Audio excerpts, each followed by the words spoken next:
Vendedora de imóvel, execução extrajudicial, você precisa saber. Olá, meu nome é Fraga Carrijo, sou advogado e quero trazer informação importante que envolve decisão da terceira turma do Superior Tribunal de Justiça, ao qual envolve uma vendedora de imóvel, uma empresa ao qual vendeu lotes, e nessas questões de venda de lotes,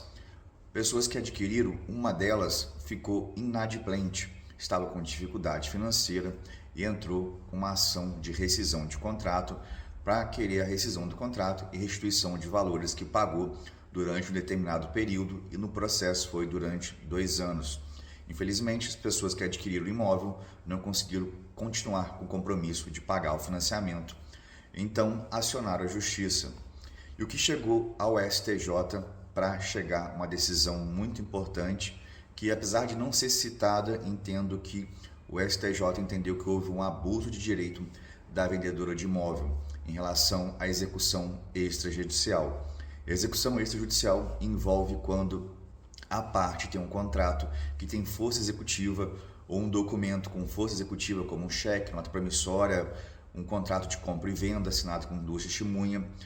contrato de financiamento registrado em cartório, e nesse caso a vendedora de imóvel vendeu o imóvel com alienação fiduciária baseado na Lei 9.514 de 97. Só que essa vendedora de imóvel, essa empresa, tinha um hábito de não levar a registro os contratos de alienação, fazendo o quê? Querendo economizar as taxas de registro. Há muitas pessoas que fazem isso, talvez contando que não vai ter problema, e ali a quitação do financiamento e posteriormente só os gastos de transferência. Porém, para ter força executiva é necessário o registro o quanto antes da alienação fiduciária no contrato de compra e venda. E quando essas partes acionaram a justiça requerendo a rescisão, no caso os compradores, os consumidores, a empresa resolveu imediatamente fazer o registro para entrar com uma ação de execução para tomar o bem e não fazer restituição dos valores, uma vez que a outra parte não estava pagando, e acionou a justiça para poder querer a rescisão do contrato e a restituição dos valores que pagou durante 2 anos. E ao tomar essa atitude,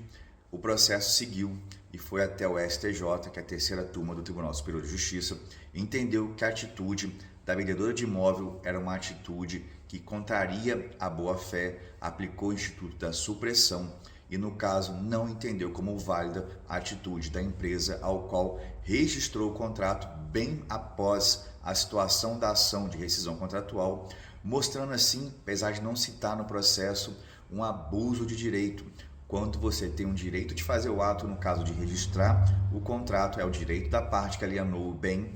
porém ela levou muito tempo e só resolveu fazer isso porque já havia uma ação de rescisão contratual. Entendendo isso, o STJ aplicou uma súmula, a 543 do próprio STJ, que diz que nesse caso você afasta, mesmo que a pessoa tenha direito à questão de fazer o registro, você afasta a validade da atitude da pessoa, não reconhecendo ali o caráter de execução de um título executivo extrajudicial, que é previsto tanto na legislação específica ou no Código de Processo Civil, em alguns casos ali taxativo. Então, nesse caso, se você faz uma compra e venda, a parte vende com alienação fiduciária e é requisito fundamental registrar o contrato em cartório para transformá-lo em título executivo extrajudicial, faça o quanto antes, porque decisões como essa do STJ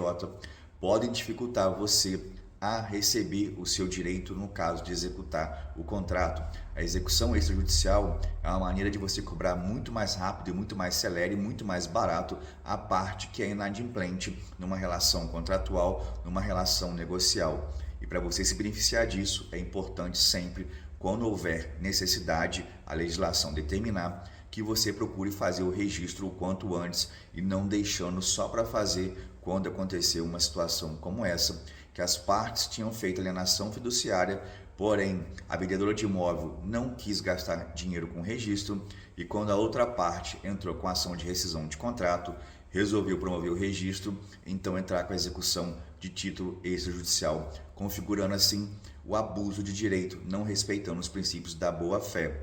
Espero ter ajudado as informações, um abraço e até a próxima.